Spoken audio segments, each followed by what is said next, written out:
Even though the other clock is still ticking. It's all good. I don't even know. We're going to have 2 different videos. But if you joined us on the other one, it was saying that there was some trouble playing the video. But it's all good. That was a built-in commercial. Thank you to our sponsors. How about that? Jesus.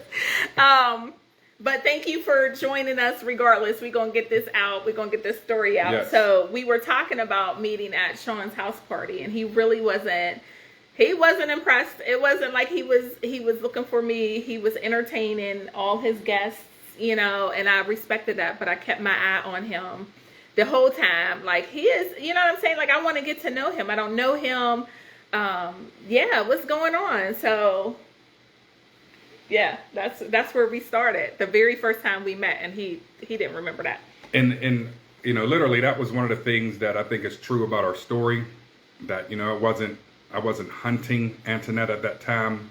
So in terms of just really how we met, it's good to hear that version. When I hear Antoinette tell her story and tell her truth, it's like, wow, I met you, I saw you, I met you, but it didn't stick in my remembrance. And again, as a lot of people meet their husbands or meet their wives or their partners, it might not necessarily be memorable the first time around. It might not necessarily be that, we love at first sight.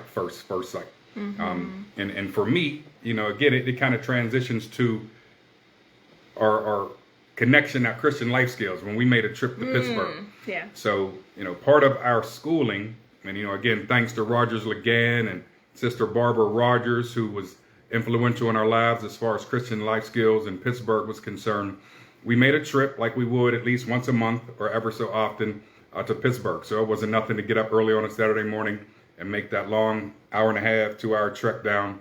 Everybody would get on the van and just, know the mission was community service. So at the time I smoked cigarettes, so we got to Pittsburgh. We met at the drop-off spot, Lincoln Avenue Church of God. And literally, I let everybody else in. I'm used to it. So I went outside and had my Newport at the time. So I'm there by myself, just catching the breeze on Frankstown Avenue. And literally Lincoln Avenue. Yeah. Lincoln Avenue. And then I saw the love of my life literally walking across the street. I'm gonna write a song to it. That's another episode. But as I'm taking a puff out of my cigarette, I literally saw my wife across the street. I had never seen her before. Mind you, Antoinette said we met about 2 weeks prior. Yeah. I never saw you before.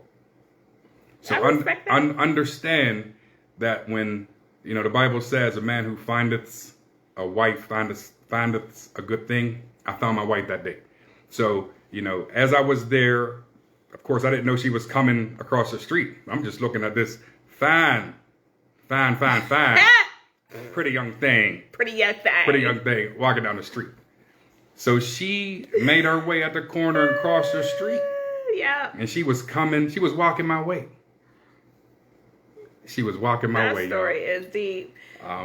Yeah, so I was coming off the bus. I lived off of Lincoln Avenue, so I was coming off the bus to meet because I was there for the weekend, so I didn't travel down. And I'm walking across the street, and I'm looking like, who is this fool outside of a church smoking a cigarette? Like, what type of home training is going on here? We smoking on God's property. Like, he's a heathen. Like, I am not doing, and seriously, as soon as I was walking closer, I was like, yo, that's a whole boy from the joint. Ah! So I'm hyped, trying to keep it together. I'm 18 years old, like, trying to keep it together. And I'm like, hey, and he's like, hey, how you doing? Like, real, like, aggressive. How you doing? I'm like, I'm good, thank you. Where's Rogers? Right. Like, I was just trying to get away from him. And that chance, like, interaction was pretty cool. It was pretty cool. But, I mean, I was a kid. I was 18 years old. I didn't really have the wherewithal to be trying to engage with a grown man. But we ended up going on to the Clarion van and travel to Grace Church in Hill District. Mm-hmm.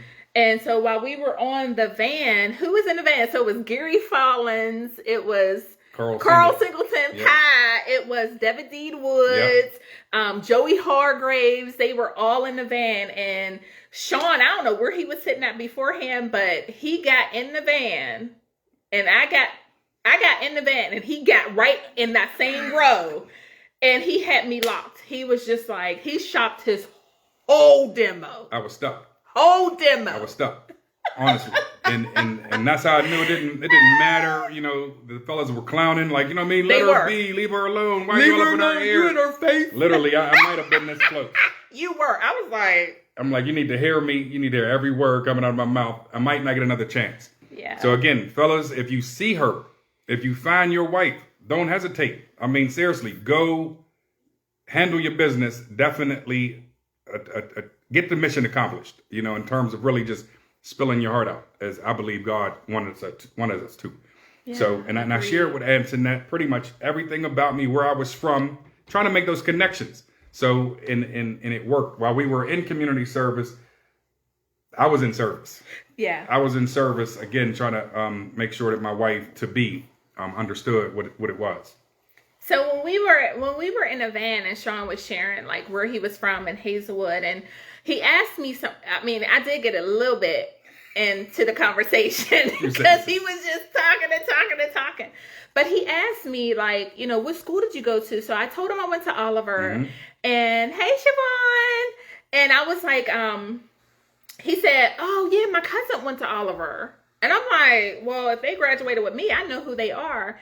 And he goes, Tori Denton. Yes. And you know, Aisha Metz. And I said, don't mess my booze. Like, Tori is my frozen. Thank you, Aisha. Today. And because of it. And so we talked and made those connections. And then it was like, well, wait a minute. If you are friends with Tori, I mean, if you're cousins with Tori, we probably cross paths. But Sean is 4 years older than me. So it'd be kind of different, you know, as a kid to cross paths with someone and remember that person. But it was really, really cool to make those connections and know that I've walked the same streets that he walked in Glen Hazel. And so it was pretty awesome. So when we got to the church, we were there to perform community service. So we were cooking for some folks and some homeless people, and just pretty much sharing the ministry of what we do with Christian life skills. And we were assigned to okra. We were on okra duty. Oh, Jesus. I don't know if I ever cut an okra before that day, to tell you the truth. You know, but literally, you know, there could have been 1,000 okra there. It was. But it gave us enough time, literally, over that sink to talk and engage with each other. And I really felt that peace, you know, meeting Antoinette and really, again, sharing whatever commonalities we had. And just chopping it up for, I think it was probably in half an hour, maybe 45 minutes. Yeah, it was quite some time. Yeah. I mean, literally, the time went really, really fast. Yeah. The time went really, really fast. So. And I thought she, you know, was paying attention and liking me. So again, I didn't, as I do now, I don't have a problem talking. So I was definitely all up in your grill, making those connections. I don't know. I felt like I really fell in love as I saw her, you know, crossing the street. So it felt like I had known her all her life. So let me tell you about the way I look, though. So when Sean tells that story all the time, I'm like, dude, I remember what I looked like then. I had these clear glasses, real, like, whatever the eye place down on downtown. But I went to school with tape on my glasses right here. So I had the clear tape, because the arm had fallen off because I kept sleeping in my glasses. So I had the tape around the lens, and I had on some, what was it? Plastic? No. The Reeboks, the navy blue Reeboks. What were they? Patent leather. I had patent leather high top Reeboks on. And I don't know why he was interested, because I was so concerned. Every time I looked up like this, I could see the plastic. It was crazy. And so. Let me tell you, honestly, because facts. Part of the attraction was Antoinette understood my struggle. Yeah. You know, coming from the inner city of Pittsburgh, there was no pretension about Antoinette. Yeah, and that, again, was so attractive and beautiful. You know, again, we lived different lives as far as that's concerned. But everything about Antoinette was humble. It was real. It was raw. and definitely she understood the struggle in terms of even being a African-American woman. So even though you were 18, you walked with a maturity that definitely, walked before you. So I recognized that, and I knew that, again, one day, seeing my wife, that we would be able to build together, build a life together. So I saw the plastic. I saw the patent leather. I saw the potential. I saw who was coming. Who was plastic, potential, patent leather, and potential. I saw who was becoming. That's a good equation. It is. That's a good equation. I saw who was becoming, and I claimed her. I appreciate that. Hey, Monica, love you, boo. So I was there chopping okra. I mean, I was focused, listening to him. So here's the killer. So I'm like, I gotta go to the bathroom. So I find a little piece of paper on the program and I write down my number, right? Because I needed to go to the dentist. I had a cavity, and it was like I could be at the community service for just a little bit, but I had to go, right? Didn't want to go, but I had to go. So I put my phone number on a piece of paper, tore up the program, everything. It was so trifling, so rude. Somebody got a ripped program. But and I put it in my pocket. And so when I came back, I'm like, all right, well, I gotta go. I'm hugging everybody. Yeah, it was great. I'm looking forward to the next one. Thank you, Rogers. Right. It was great. And Sean's like, do you remember you came up to me and was like, yeah, I want to, I definitely would love the opportunity to talk to you again. And I was like, okay. I had no game. Like, just so young, you know what I'm saying? But I was so excited, and I'm like, here's my number. And he literally took it. And I as soon as he took it, I knew he was going to call me. Like, I just knew we were going to connect. Confirmation. But it was pretty cool. It was kind of awesome to just be the one to lead that. And so I gave him my number, and I got back. I told him I was going to get back on Sunday on the charter bus that they have that leaves from downtown. And he didn't call me. I didn't get a message or anything on the phone. So I was like, well, maybe not. But Monday came. Again, and I don't even know if it was planned. Hi, Jamila. Playing it cool as far as that's concerned, but I let her have her weekend get settled. And I remember Monday class. Yeah, Stevens Hall. I remember. And of course, during the conversation in Pittsburgh, we talked about majors, we talked about classes. So I knew at some point we would see each other in the College of Education. Stevens Hall wasn't that big. Clearance campus isn't that big. It sure isn't. So on my way to class, I saw where she was. I saw Antoinette. So imagine I'm walking down the hallway and I'm looking into a classroom and I see her. Nosy. I'm like, all right, bet. It's on. So I'm studious. So I make my way to class. It's a 50-minute class. Can't tell you I learned anything during that 50 minutes. Because I was looking at the clock. And I was sitting in the front row. Dr. Carapresso's class. Hi, Dr. Carapresso. See, that's another reason why I loved you. Yeah. I knew you had front row potential. Smart, beautiful, the whole package. Went to class, but literally, I clocked it to the point where it was like 10 minutes before class ended. Hi, Dr. Carapresso. I talked him up. Exactly. I might have walked out of your class, Dr. Carapresso, or was that you? No, I was in Dr. Carapresso's class. Good. In the front seat. Yeah. So excuse me for the story I'm about to tell you. You probably remember it as well.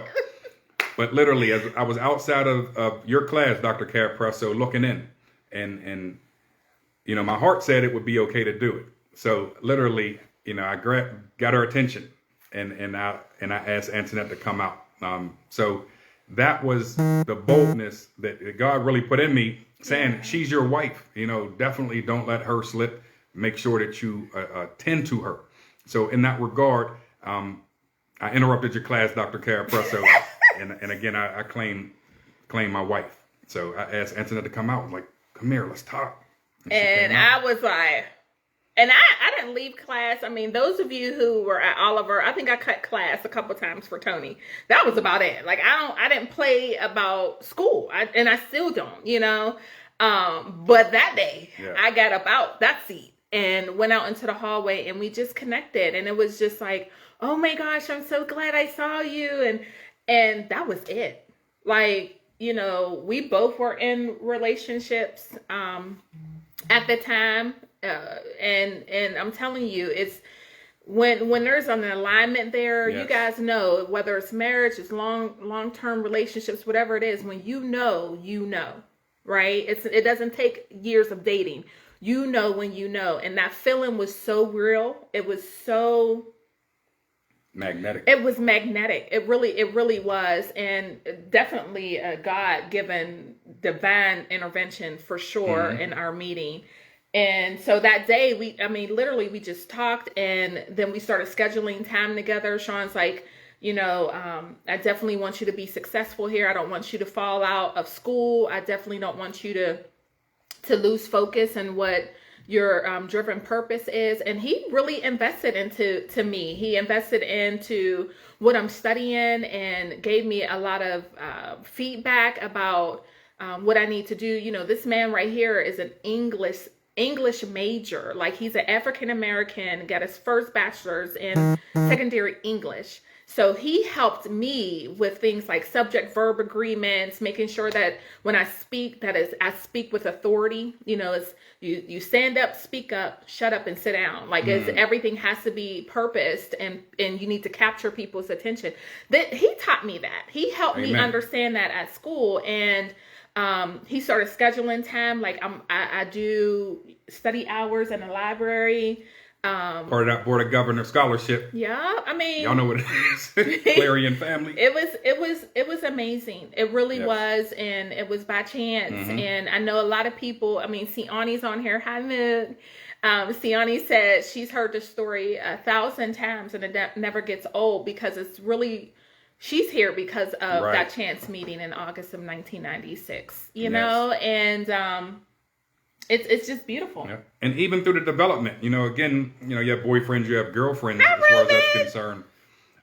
What's up, Ruben? And the idea of really like being all in, that hit me. That's the first time I experienced it at that level in terms of being grown on some grown man type stuff. Wow. I'm all in. So yeah, I had, relationships. I was still running a little bit, but I knew I found my wife. So literally over the next, because I was a super senior, so I was about to graduate from Clarion and start my career.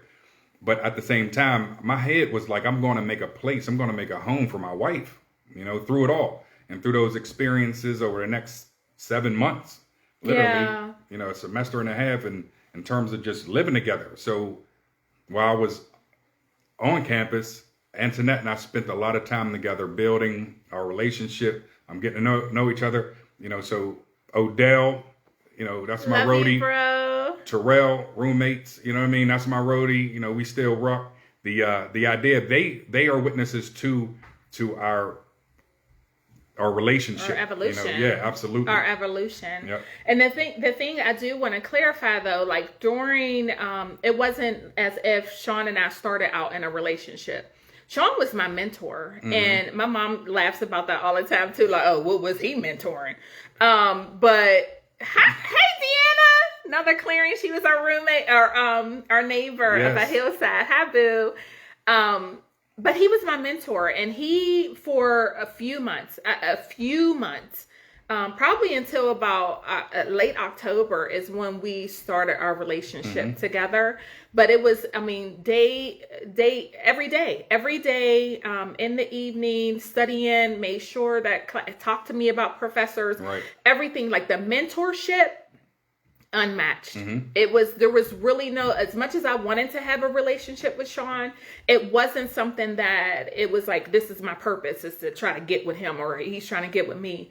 But I'm telling you, by like the end of October, beginning of November, it was like, all right, so what we doing? Like, because I'm seeing you every day. I'm missing you when we leave in the evening. What we doing, And even as far as that, having those tough conversations about, me leaving or about to graduate, it was still like, you can't quit. Yeah. So while we were having conversations from a mentor-mentee relationship, it was still about get your accomplishment. You gotta get it done. And that's about graduating with a degree. And so much, again, building a family is no quit. Yeah, true. There's no quitting. If there was that's good. That's good. A semester taken off for this reason or that reason, because life does happen. For me, that was a trigger of quit. And there's no quit in me. And my wife wasn't going to have quit in her. Yeah. So part of building our relationship and part of our story and this legacy that you're witness to is about not quitting. So I don't know if we spoke it to each other then, but there was no option, in terms of quitting. It was we were going to win and we're going to win together. I don't think it was ever told. I don't think we verbally shared that we will not quit. Hey, Sasha. Hi, boo. That we would ever quit. It was when we had marital counseling with Pastor Richardson, is when it was put to pen to paper that there is no option. There's no option of divorce. There's no option of quit. And so it reaffirmed everything that we stood on as we were matriculating through Clarion. And beyond. So we are coming up on 726. Hey, Shayla Boo. We're coming up on 726, and we stated that we're only going to do, a half an hour. What I want to do before we do our closing is, if you have any questions, if you have any suggestions, to put them down into the video in the chat area, when you leave your comments, so that we can come back. I love how you guys are engaging with us. It's pretty cool. We're very protective about our relationship. So to have you guys join, interact with us, it helps us, share this out with you guys. It helps us just be a little bit more calm, and just to know that we have your support and that you love us as much as we love you guys. So yeah, please like and share it out to your friends. We're here every Thursday at 7:00. Kamel, we got the Clarion folks up in here today. Oh my gosh, what's up, so what? But anyway, I'm sorry. One of the things too, even the title of our company, Forever in a Day, of course, that's intentional. Yeah. Because again, Antoinette and I are forever in a day. I know we have a lot of friends and family members who are married or contemplating marriage. Our family, our God first, family second, career, and then finances. And that's everything after that. We live our lives in that order. So part of our testimony and sharing how we met, starting at the beginning, is again, so you understand that was really so important for us, God and family. And again, so while you're sharing your comments, while you're asking questions, we're still open to receive.